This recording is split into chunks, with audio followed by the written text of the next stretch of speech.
Hello dear students and parents, मैं CA Sandeep Desarda. आज इस वीडियो में मैं आपको बताऊंगा सीए बनने की पूरी प्रोसीजर। अगर किसी स्टूडेंट ने अभी 10th का एग्जाम दिया है तो उसे सीए बनने के लिए एग्जैक्टली कितना ड्यूरेशन लगेगा, एग्जाम के डिटेल्स क्या होते हैं, किस तरह के एग्जाम्स होती है, पासिंग कंडीशंस क्या क्या होते हैं, सीए बनने के लिए एग्जैक्टली कितना खर्चा आता है और सबसे इंपॉर्टेंट सीए बनने के बाद आपके पास करियर में क्या क्या अपॉर्चुनिटीज होती है। सो आइए बच्चों हम इसको समझते हैं। तो फ्रेंड्स, इंडिया में चार्टर्ड अकाउंटेंट ये डिग्री जो दी जाती है ये दी जाती है the institute of chartered accounts of India द्वारा। ICAI ये एक सेपरेट ऑटोनोमस बॉडी है जो कि सेंट्रल गवर्नमेंट के सेपरेट एक्ट के अंदर फॉर्म हुई है। इसलिए सीए करने के लिए कोई कॉलेज नहीं होता है, डायरेक्टली ICAI के पास आप रजिस्ट्रेशन करते हैं और उसके थ्रू आपको डिग्री मिलती है। अब इसकी पूरी प्रोसेस किस तरह से होती है बच्चों, सीए बनने के लिए आप दो तरीके से सीए बन सकते हैं। एक होता है आपका सीए फाउंडेशन वाला रूट और एक होता है डायरेक्ट एंट्री वाला। तो सीए फाउंडेशन जो कि आप 12th के बाद करते हो और अगर आप डायरेक्ट एंट्री करते हो तो आफ्टर बीकॉम वाला होता है। तो फ्रेंड्स, आज हम इस वीडियो में समझेंगे CA foundation through, CA foundation के रास्ते अगर आप सीए बनेंगे तो एग्जैक्टली क्या क्या स्टेप्स होते हैं। डियर स्टूडेंट्स एंड पेरेंट्स, जो भी प्रेजेंटेशन मैं इस वक्त आपके सामने दे रहा हूँ ये ICAI का जो प्रपोज नया स्कीम है उसी के हिसाब से है। इसलिए हो सकता है कि मेरा वीडियो सुनने के बाद आपको कई दूसरे जगह से कुछ सोर्सेज से आपको कुछ अलग इन्फॉर्मेशन मिले, तो ध्यान रखिए मैं जो आपको बता रहा हूँ ये बिल्कुल लेटेस्ट है। ये वीडियो मैं मई 23 में शूट कर रहा हूँ और उसके तहत उस वक्त जो भी ICAI का प्रपोज स्कीम है उसके हिसाब से मैं आपको सारी लेटेस्ट इन्फॉर्मेशन आपको दे रहा हूँ। तो इस प्रेजेंटेशन में मैं ये मानता हूँ कि जिस स्टूडेंट ने मार्च 23 में 10th की एग्जाम दी है उसके लिए अगर सीए बनना है तो उसके लिए क्या क्या स्टेप्स होंगे। सो नंबर 1, सबसे पहले उसे मार्च 25 में 12th की एग्जाम देनी होगी। मार्च 25 में एग्जाम देने के बाद ही आपका सीए का करियर स्टार्ट होगा और इसके अंदर आपको 3 एग्जाम्स सीए बनने के लिए क्वालिफाई करनी पड़ती है, CA foundation, inter and final. CA बनने के लिए आपकी पहले एग्जाम होगी सीए फाउंडेशन जो कि आएगी मई 25 में। इस एग्जाम के लिए आपको रजिस्ट्रेशन करना पड़ेगा और इसकी रजिस्ट्रेशन की आखिरी तारीख होती है 31 दिसंबर 24। तो जो भी स्टूडेंट 31 दिसंबर 24 तक रजिस्ट्रेशन कर लेगा वो मई 25 में सीए फाउंडेशन की पहले एग्जाम दे पाएगा। फाउंडेशन की एग्जाम 12th एग्जाम देने के बाद ही होती है, रजिस्ट्रेशन आप 10th के बाद जरूर कर सकते हो, ठीक है। इसके बाद आपकी सेकेंड एग्जाम आती है सीए इंटरमीडिएट जो कि होगी मई 26 में। इस एग्जाम का रिजल्ट आएगा 2 महीने के बाद जो कि आएगा जुलाई 26 में। इस एग्जाम को क्वालिफाई करने के बाद आपको 2 साल की आर्टिकलशिप करनी होती है, मतलब किसी भी प्रैक्टिसिंग सीए के पास आपको उसका प्रैक्टिकल एक्सपीरियंस उनके ऑफिस में आपको लेना पड़ता है। चार्टर्ड अकाउंटेंट रियल लाइफ में किस तरह की फाइनेंशियल सर्विसेज देते हैं ये आपको वहां पर सीखना होता है, ठीक है। तो मैं ये मानता हूँ अगर आपका जुलाई 26 में रिजल्ट आता है तो अगस्त 26 में आपकी आर्टिकलशिप स्टार्ट होगी जो कि चलेगी 2 साल, मतलब 31 जुलाई 28 तक। आर्टिकलशिप कंप्लीट होने के बाद आपको 6 महीने की स्टडी लीव होती है जिसके अंदर आपका कोचिंग कर सकते हैं, पढ़ाई कर सकते हैं और उसके बाद मई 29 में आपकी सीए फाइनल की एग्जाम होगी। इस एग्जाम का रिजल्ट आपका आएगा जुलाई 29 में and believe me July 29 you will become as a chartered accountant. So dear friends, अगर मैं आज 0 पॉइंट कंसिडर करता हूं, मार्च 23 को अगर मैं 0 पॉइंट कंसिडर करता हूं तो यहां से लेके अगले बराबर 6.25 साल के बाद आप बन जाते हैं चार्टर्ड अकाउंटेंट। इसके अंदर आपके 2 साल 11-12 के हैं, मतलब 12 के बाद 4 साल में आप सीए बन सकते हो। सीए के साथ साथ में ही 12 के बाद आप बीकॉम भी साथ साइड बाय साइड आप कर सकते हो जो आप कंप्लीट कर लेंगे अप्रैल 28 में। ये आपको साइड बाय साइड कर लेना है। अगर आप चाहें तो आगे एमकॉम भी आप कर सकते हैं, पोस्ट ग्रेजुएशन आपका कंप्लीट हो जाएगा अप्रैल 2030 में। सो अप्रैल 30 में आपका एमकॉम कंप्लीट होगा, लेकिन उसके पहले जुलाई 29 में आप सीए बन जाएंगे। नाउ फ्रेंड्स, हम सभी एग्जाम फाउंडेशन, इंटर, फाइनल को हम लोग हर एग्जाम को डिटेल में समझते हैं। तो सबसे पहले एग्जाम जो कि आपकी मई 25 में है सीए फाउंडेशन, इस एग्जाम के लिए कुल मिलाकर 4 पेपर्स होते हैं। हर पेपर आपका 100 मार्क का है। कुल मिलाकर एग्जाम की 400 नंबर की होती है। इसके अंदर जो सब्जेक्ट्स होते हैं, in that you have 4 subjects, accounts and law and maths and business economics. तो अकाउंट्स एंड बिजनेस लॉ का जो पेपर होता है ये आपका डिस्क्रिप्टिव पेपर होता है, सब्जेक्टिव पेपर है जिसके अंदर क्वेश्चंस होते हैं जिसके आपको आंसर्स लिखने होते हैं। Question 2 mark, 4 mark, 8 mark, 10 mark के लिए practical question, answer the following, distinguish, short note, इस तरह के क्वेश्चंस यहाँ पर हो सकते हैं। और जो मैथ्स और इकोनॉमिक्स का जो पेपर होता है ये पूरा का पूरा एमसीक्यू फॉर्मेट में होता है जहां पर एक क्वेश्चन होता है, एक क्वेश्चन होगा और जिसके 4 ऑप्शंस आपको दिए जाएंगे। जो भी आपको सही लगता है आपने उसको सिलेक्ट करना है। ध्यान रखिए यहाँ पर अगर आपका आंसर करेक्ट आया तो आपको मिलेगा 1 नंबर, अगर आपका आंसर लिखा और वो गलत गया तो होगा -0.25, there is a negative marking system. अगर आपके 4 क्वेश्चन के आंसर गलत जाते हैं तो फिर आपका जाएगा 1 नंबर आपका कटेगा, ठीक है, -0.25 पर क्वेश्चन के हिसाब से। अगर आपका क्वेश्चन नहीं आता है, आपका आंसर नहीं आता है, तो आप उसको स्किप कर सकते हैं। उस केस में ना आपको प्लस मिलेगा और ना ही आपका माइनस होगा, उस केस में आपका रहेगा 0। सो एक ध्यान रखिएगा, एमसीक्यू के अंदर सबसे इंपॉर्टेंट है कि अगर आपको आंसर आता है तो ही आप आंसर लिखें, अननेसेसरी तुक्काबाजी यहाँ पर ना करें, क्योंकि अगर गलत गया तो नेगेटिव मार्किंग होता है। जो आपका इको और लॉ एंड अकाउंट्स का पेपर है, ये 3 घंटे का पेपर होता है, और जो एमसीक्यू वाला आपका मैथ्स और इको का पेपर है, ये आपका 2 घंटे का है। मतलब 100 एमसीक्यूज 120 मिनट्स आपको यहाँ पर मिलते हैं। उसके बाद आपकी एग्जाम आती है सीए इंटरमीडिएट की, जो कि May 26 में। यहाँ पर आपको कुल मिलाकर 6 सब्जेक्ट्स होते हैं, और ये 6 सब्जेक्ट को 2 ग्रुप में डिवाइड किया जाता है। 3-3 सब्जेक्ट का एक ग्रुप होता है। हर पेपर यहाँ पर 100 मार्क का है, इसलिए एक ग्रुप 300 का और दूसरा ग्रुप 300 का, कुल मिलाकर आपकी इंटर की 600 मार्क की एग्जाम होती है। ग्रुप 1 में जो आपको सब्जेक्ट्स होते हैं, इसके अंदर आपका एडवांस अकाउंट है, corporate and other laws and taxation. Taxation में GST and income tax include होता है। और ग्रुप 2 में जो सब्जेक्ट है, इसके अंदर आपके पास costing, then auditing and ethics and strategic and financial management, ऐसे आपके सब्जेक्ट्स होते हैं। Dear friends, CA inter exam के लिए क्योंकि 6 सब्जेक्ट्स है और 2 ग्रुप में डिवाइड किए हैं, तो आप इस तरह से प्लानिंग कर सकते हैं। किसी स्टूडेंट को ये लगता है कि उसके सिर्फ एक ही ग्रुप का, पहले ही ग्रुप का प्रिपरेशन अच्छा हुआ है, तो नो प्रॉब्लम, आप May 26 में ग्रुप 1 की एग्जाम दें। और 6 महीने के बाद सीए की एग्जाम साल में 2 बार होती है, मई एंड नवंबर। तो अगर आप चाहें तो May 26 में ग्रुप 1 की एग्जाम दें और नवंबर 26 में आप ग्रुप 2 का एग्जाम दे सकते हैं। अगर आपको लगा नहीं आपका ग्रुप 2 का प्रिपरेशन ज्यादा अच्छा हुआ है, तो नो प्रॉब्लम, आप May 26 में ग्रुप 2 का एग्जाम दें और 6 महीने के बाद आप नवंबर 26 में ग्रुप 1 का एग्जाम दे सकते हैं। कौन सा ग्रुप पहले देना, ये आपके ऊपर डिपेंड करेगा। किसी स्टूडेंट को ये लगता है कि नहीं उसका दोनों ग्रुप का प्रिपरेशन काफी अच्छा हुआ है, तो May 26 में दोनों ग्रुप एट ए टाइम दे सकता है। आप कैसे भी कीजिएगा, पहले ग्रुप 1 कीजिए, चाहे ग्रुप 2 पहले कीजिए, चाहे दोनों ग्रुप एक साथ में दीजिएगा। ध्यान रखिएगा, आपकी आर्टिकलशिप स्टार्ट होगी दोनों ग्रुप पास होने के बाद ही, ठीक है। देन सीए फाइनल में भी आपको इसी तरह से आपको 6 सब्जेक्ट्स रहेंगे, और जो सब्जेक्ट्स आपके इंटर के हैं वही सब्जेक्ट आपको एडवांस लेवल में सीए फाइनल में रहेंगे। क्राइटेरिया फिर से वही रहेगा, आप दोनों ग्रुप एक साथ में दे सकते हैं या फिर एक ग्रुप अभी और 6 महीने के बाद दूसरा ग्रुप आप दे सकते हैं। रिजल्ट इसका जुलाई 29 में आएगा, and in July 29 you will qualify as a chartered accountant. Okay, चलिए अब हम बात करते हैं सीए बनने के लिए पासिंग कंडीशंस क्या क्या होती है इसके लिए। So dear friends, CA foundation exam में आपको क्वालिफाई करने के लिए हर सब्जेक्ट में मिनिमम 50 मार्क्स लाने होंगे। ये condition as per the latest rule है। एग्जिस्टिंग में कंडीशन 40 मार्क्स की है, बट ध्यान रखना आने वाले समय में जब आप फाउंडेशन एग्जाम देंगे तब आपको लाने होंगे 50 नंबर्स पर सब्जेक्ट। वही अगर हम बात करें इंटर एंड सीए फाइनल की, तो in that case passing condition थोड़ा अलग है। यहाँ पर पासिंग कंडीशन होगा हर सब्जेक्ट में मिनिमम 40 एंड एग्रीगेट 50%। मतलब हर सब्जेक्ट में आपको 40 नंबर तो आने चाहिए और आपको आना चाहिए 150 marks, that is 50% of your total marks appeared. से फॉर एग्जाम्पल मैं आपको कुछ उदाहरण बताता हूँ ताकि आपको पूरा क्लियर हो जाए। जैसे कि इंटर और फाइनल में आप हर बार 3 सब्जेक्ट आप देते हो, तो उस केस में लीजिए, समझो फर्स्ट केस में किसी स्टूडेंट को मिलते हैं 45 मार्क्स, तो यहाँ पर उसका टोटल आ गया 135। अब यहाँ पर हमारी कंडीशन क्या है कि मिनिमम आपको आने चाहिए 40 मार्क्स पर सब्जेक्ट, तो यहाँ पर 40 मार्क्स पर सब्जेक्ट है।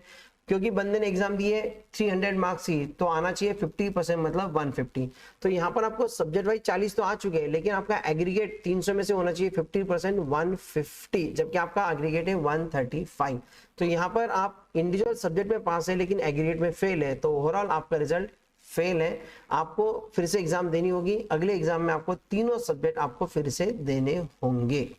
समझो सेकेंड एग्जाम्पल मैं आपको बता दूं, किसी स्टूडेंट को मिलते हैं 58, 59, 39 एंड टोटल इज 156। तो यहाँ पर एग्रीगेट 150 चाहिए, वो तो आपका हो गया, लेकिन आप इंडिविजुअल मार्क्स देखें तो 58, 59 और थर्ड सब्जेक्ट में है 39। तो यहाँ पर आपका थर्ड सब्जेक्ट में बिलो 40 है, तो एग्रीगेट तो हो गया, लेकिन आपका हर सब्जेक्ट में 40 नहीं बन पाया, तो यहाँ पर भी आपको फेल माना जाएगा। आपको अगली बार फिर से एग्जाम देनी होगी, तीनों सब्जेक्ट आपको वापस से देने होंगे। तो इंटर और फाइनल में पासिंग का कंडीशन ध्यान रखिएगा, हर सब्जेक्ट में मिनिमम 40 और एग्रीगेट 50% होना चाहिए। एक एग्जांपल मैं आपको बताता हूँ, एक इंटरेस्टिंग फैक्ट ये भी हो सकती है, किसी स्टूडेंट को मिलता है 60, 59, 39, टोटल हो गया यहाँ पर 158। तो यहाँ पर क्योंकि एग्रीगेट हुआ लेकिन एक सब्जेक्ट में 39 मार्क्स है तो यहाँ पर बंदा फेल है। लेकिन अगर किसी सब्जेक्ट में आपको 60 या 60 प्लस है तो उतना सब्जेक्ट आपका हो जाएगा एग्जाम। तो यहाँ पर नंबर 1 सब्जेक्ट में 60 मार्क्स है तो वो सब्जेक्ट आपको अगली बार नहीं देना पड़ेगा, अगली बार आपको सिर्फ सेकेंड एंड थर्ड ये 2 ही सब्जेक्ट आपको देने होंगे। किसी स्टूडेंट को ये भी हो सकता है कि सिंगल सिटिंग में ही उसको 60, 65, 39 इस तरह से मार्क्स आ जाए, तो यहाँ पर उसको 2 सब्जेक्ट में 60, 65 है, एक में 39 है तो फेल तो हो गया, लेकिन जिस सब्जेक्ट में 60, 60 है, 60 प्लस है, वो दोनों सब्जेक्ट उसके एग्जाम्प्ट हो जाएंगे, अगली बार उसे सिर्फ एक ही सब्जेक्ट देना पड़ेगा। तो 60 या 60 प्लस अगर आपको मार्क्स आते हैं तो उतना सब्जेक्ट आपका एग्जाम्प्ट हो जाता है, वो आपको अगली बार फिर से नहीं देना होगा। अगर कोई स्टूडेंट दोनों ग्रुप एट ए टाइम देता है तो उस केस में क्या कॉम्बिनेशन हो सकता है। एक इंटरेस्टिंग फैक्ट यहाँ पर ये भी है, अगर दोनों सब्जेक्ट आपने एक साथ में दे दिए और उस केस में आपको मार्क्स आते हैं, समझो ग्रुप 1 में आ गए 45, 45, 45, टोटल इज 135, एंड सेकेंड में आ गए 55, 55, 55, टोटल कम्स टू 165। अगर इंडिविजुअली देखें तो ग्रुप 1 में आप फेल है क्योंकि आपका सब्जेक्ट वाइज तो पास हो गया लेकिन एग्रीगेट नहीं हुआ, और ग्रुप 2 में आपका सब्जेक्ट वाइज भी क्लियर हुआ और एग्रीगेट भी बन गया। लेकिन क्योंकि आपने दोनों ग्रुप एक साथ में दिए हैं तो आपने कुल मिलाकर 600 मार्क के एग्जाम दिए, तो आउट ऑफ 600 50% एग्रीगेट होता है 300, और आपका टोटल एग्रीगेट यहाँ पर 135 प्लस 165 है 300। तो अगर आपने दोनों ग्रुप एक साथ में दिए हैं तो आपको दोनों मिला के 300 आने चाहिए, और वो टोटल यहाँ पर आपका बन रहा है। तो इसलिए आप भले फर्स्ट ग्रुप में फेल है लेकिन सेकेंड ग्रुप में आपका सरप्लस जो है वो सरप्लस की वजह से आपका ग्रुप 1 भी क्लियर हो जाता है, और इस केस में आप दोनों ग्रुप पास हो जाते हैं। सो दोनों ग्रुप अगर आपने दिए तो फिर वहां पर आपको सेट ऑफ का बेनिफिट मिलता है। सो फ्रेंड्स, ये होती है हमारी पासिंग कंडीशन। अब इसके बाद सबसे इंपॉर्टेंट बात आती है कि सीए बनने के लिए एग्जैक्टली कितना खर्चा आएगा। तो आइए इसको हम समझते हैं। सीए के आपको टोटल 3 एग्जाम देनी है, फाउंडेशन, इंटर, फाइनल। तो सबसे पहले फाउंडेशन एग्जाम के लिए आपको रजिस्ट्रेशन करना पड़ेगा, और रजिस्ट्रेशन का खर्चा आएगा 9200 रुपीज। ये आपका ऑनलाइन रजिस्ट्रेशन होता है, ICAI.org इस वेबसाइट पर आप रजिस्ट्रेशन कर सकते हैं। फाउंडेशन के लिए फिर आपको एग्जाम फीस देनी पड़ेगी, दैट इज रुपीज 1500। तो टोटल खर्चा यहाँ पर हो जाएगा आपका 10,700 for CA foundation. CA foundation होने के बाद आपको इंटरमीडिएट के लिए रजिस्ट्रेशन करना पड़ेगा, जिसकी फीस होगी 18,000 रुपए, और एग्जाम की फीस होगी 2,700 रुपए। फिर सीए इंटर क्वालिफाई करने के बाद आप सीए फाइनल के लिए फिर से रजिस्ट्रेशन करेंगे, जिसकी फीस होगी 22,000 रुपए, और एग्जाम की फीस होगी 3,000 रुपीज। ड्यूरिंग द कोर्स जो मैंने आपका कहा था आर्टिकलशिप, तो आर्टिकलशिप में आप ऑफिस में काम करते हैं तो किस तरह से आप बाकी लोगों के साथ आपका व्यवहार होना चाहिए, किस तरह से आप अपने आप को आपने हमेशा प्रेजेंट करना चाहिए। कई बार आपको इनकम टैक्स, जीएसटी डिपार्टमेंट में जाना पड़ सकता है, कई बार आपको बैंक में भी जाना पड़ सकता है आपके क्लाइंट के फाइनेंस के लिए। तो उस केस में आप अपने आप को किस तरह से प्रेजेंट करेंगे, रिपोर्ट्स किस तरह से बनाएंगे, इंटरव्यू टेक्निक्स किस तरह से आप हैंडल करेंगे। साथ साथ में आपको ऑफिस में बेसिक कंप्यूटर नॉलेज भी आपको होना चाहिए, Tally, PowerPoint, Excel, Word, ये चीजें आपको आनी चाहिए। तो ये सारी soft skill development and information technology skill जो है ये इसका एक सेपरेट कोर्स इंस्टीट्यूट कराती है, जिसकी भी एडिशनल फीस आपको लगती है। ये कोर्सेज सीए इंटर एग्जाम के बाद आप दे सकते हैं, उसकी फीस होती है 13,500, और ये कोर्स आपके आर्टिकलशिप के आखिरी साल में एक बार फिर से आपको करना पड़ता है। एडवांस ये कोर्स होता है और उसकी फी होती है 14,500। ये दोनों कोर्सेज सीए इंस्टीट्यूट कराती है। इसके सिर्फ इंफॉर्मेशन टेक्नोलॉजी की ऑनलाइन एग्जाम होती है जो कि काफी सिंपल होती है। सो कुल मिलाकर जो खर्चा होता है वो इंटर में 34,200 एंड सीए फाइनल में 29,500। कुल मिलाकर सीए बनने का total expenses foundation, inter, final मिलाकर 84,400 है, इंक्लूडिंग स्टडी मटेरियल। तो जो भी कोर्सेज मैंने आपको बताया फाउंडेशन, इंटर, फाइनल, इसका काफी क्वालिटी मटेरियल हमारी ICAI आपको फ्री ऑफ कॉस्ट प्रोवाइड करती है। इसके अंदर आपको किसी भी तरह के कोई भी बुक्स आपको लेने नहीं होते। सीए बनने के लिए किसी भी तरह का कोई रिजर्वेशन नहीं होता है, इसके अंदर कोई कास्टिज्म नहीं है, बॉयज गर्ल्स सारे इक्वल है, सबको सेम फीस होती है। हाँ, जो बच्चे सिर्फ फिजिकली डिसेबल होते हैं परसेंटेज वाइज, उसके फीस में कुछ उसके अंदर कंसेशन मिलता है, कहीं पर 50% कहीं कंसेशन है और कहीं पर 100% है, लेकिन वो सिर्फ फिजिकली डिसेबल स्टूडेंट को एक कास्ट बेसिस पर यहाँ पर किसी भी तरह का कोई रिजर्वेशन नहीं है। अब बात करते हैं आपकी आर्टिकलशिप की। सो डियर फ्रेंड्स, जब आप आर्टिकलशिप करते हैं तो इसके दौरान आप आर्टिकलशिप फ्री में नहीं करते हो, इसके लिए भी आपको एक मिनिमम स्टाइपेंड दिया जाएगा। सो मिनिमम स्टाइपेंड जो है वो सिटी वाइज है, अलग अलग यहाँ पर। तो जो 4 लाख पॉपुलेशन, 4 लाख से ज्यादा और 20 लाख से कम, ऐसे जो आपकी स्मॉल सिटीज होती है वहां पर जो क्राइटेरिया है it is 3000 per month for the first year and second year में 4000 पर मंथ। सो कुल मिलाकर आपको फर्स्ट ईयर में स्टाइपेंड मिलेगा 36,000, सेकेंड ईयर में मिलेगा 48,000, कुल मिलाकर आपको आर्टिकलशिप में स्टाइपेंड मिलेगा 84,000। हालांकि मिनिमम स्टाइपेंड है, इससे ज्यादा भी स्टाइपेंड आपको सीए के पास मिल सकता है। अब बारी आती है सीए प्रोफेशन में आगे जाके क्या क्या प्रोफेशनल अपॉर्चुनिटीज है ये समझने की।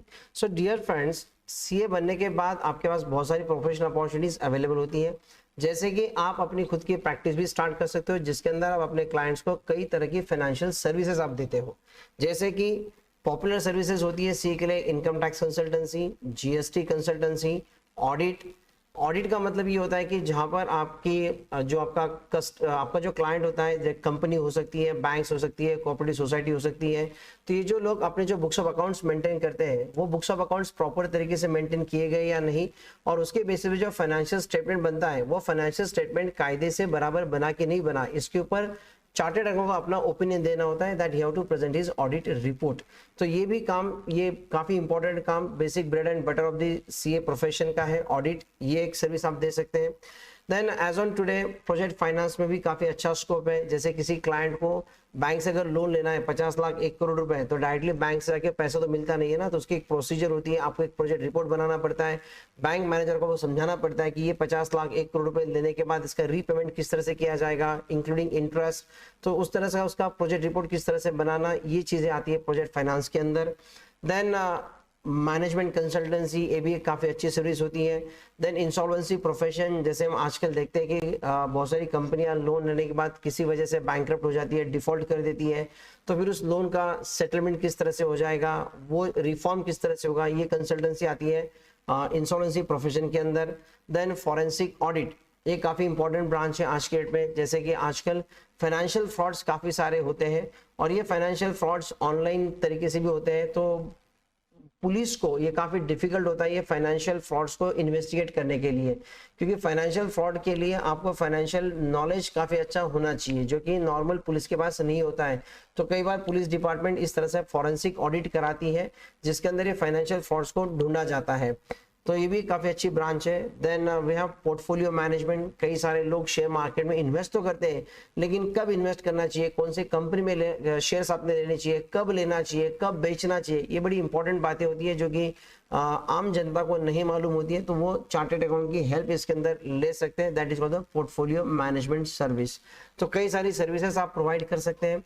अगर आप चाहें तो कॉर्पोरेट वर्ल्ड में भी आप जा सकते हैं, जहां पर एज ऑन टुडे मिनिमम 10 से 12 लाख रुपए का स्टार्टिंग पैकेज मिलता है। कंपनीज के अंदर आप फाइनेंशियल हेड, फाइनेंस मैनेजर या फिर असिस्टेंट फाइनेंस मैनेजर की पोस्ट पर भी आप ज्वाइन हो सकते हैं। हर कंपनी में फाइनेंस डिपार्टमेंट काफी इंपॉर्टेंट डिपार्टमेंट होता है, अकाउंट्स डिपार्टमेंट भी काफी इंपॉर्टेंट होता है, यहाँ पर आपको जॉब आसानी से मिल जाता है। इंस्टीट्यूट के द्वारा भी कैंपस इंटरव्यूज लिए जाते हैं और वहां पर भी कंपनियां आती है, जो कंपनी कैंपस इंटरव्यू में आती है उनको भी एक मिनिमम गारंटी देनी होती है कि जिनका वो इंटरव्यू लेंगे उस चार्टेड अकाउंट को वो कम से कम 9 लाख 10 लाख का मिनिमम पैकेज देंगे। इस तरह की कंडीशंस आईसीआई की ओर से भी रखी जाती है।